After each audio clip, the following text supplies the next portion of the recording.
আসসালামু আলাইকুম রহমতুল্লাহ। প্রিয় দেশবাসী, আপনাদের প্রত্যেককে অভিনন্দন। অনেক চড়াই উতরাই পেরিয়ে 5ই আগস্টের পর থেকে এ পর্যন্ত আমরা লক্ষ্য করলাম আমাদের 1971 সালের সে মহান মুক্তিযুদ্ধকে কলঙ্কিত করছে একটি অংশ, যারা নিজেদেরকে জুলাই যুদ্ধ নামে পরিচয় দেয়।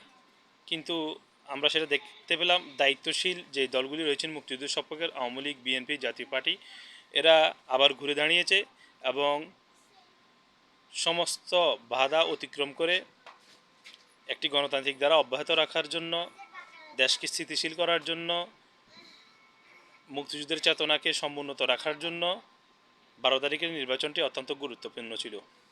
নির্বাচনটি যেমনই হোক, এই নির্বাচনটি আমাদের প্রত্যেকের জন্য এই জন্য গুরুত্বপূর্ণ, কারণ আমরা দেখতে পেলাম 5ই আগস্টের পরবর্তী সময়ে এদেশের মুক্তিযোদ্ধা যারা ছিলেন তাদেরকে গলায় জুতার মালা দেওয়া হচ্ছে এবং তাদেরকে কলুষিত করা হচ্ছে।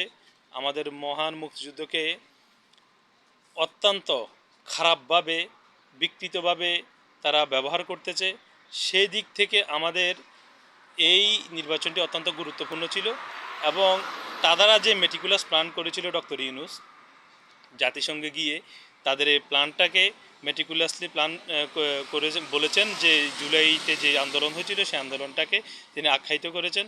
আর আমরা দেখতে পেলাম যে মুক্তিযুদ্ধরাও মেটিকুলাস করতে পারেন, আর তারাও দ্বিতীয়বার মেটিকুলাস করে তারাও সফল হয়েছেন। কোনো প্রকার রক্তপাত ছাড়াই এই ইউনূস সরকারকে বিদায় নিতে হচ্ছে এবং ইউনূস সরকার কিন্তু রক্তপাত করেই ক্ষমতা নিয়েছিলেন এবং এ দেশের মুক্তিযুদ্ধ এবং মুক্তিযুদ্ধের ইতিহাসকে রিসেট বাটনে চাপ দিতে চেয়েছিলেন, কিন্তু মুক্তিযুদ্ধের সপক্ষের শক্তি আওয়ামী লীগ, বিএনপি, জাতীয় পার্টি সেটা তা প্রতিহত করলো ব্যালটের মাধ্যমে। জনগণকে সঙ্গে নিয়ে সবাই গুরুত্বপূর্ণ ভূমিকা রাখলেন।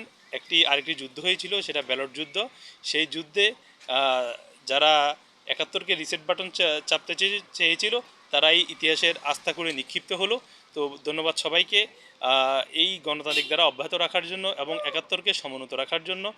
71-এর যে শক্তি বা বিশ্বাসী শক্তিগুলি আমাদের মহান মুক্তিযুদ্ধের, সেই বিশ্বাসী শক্তিদেরকে আবারও অভিনন্দন জানিয়ে এবং গণতান্ত্রিক ধারাটা অব্যাহত থাকুক সে প্রত্যাশা ব্যক্ত করে আজ এ পর্যন্ত। আল্লাহ হাফেজ। আসসালামু আলাইকুম রহমতুল্লাহ।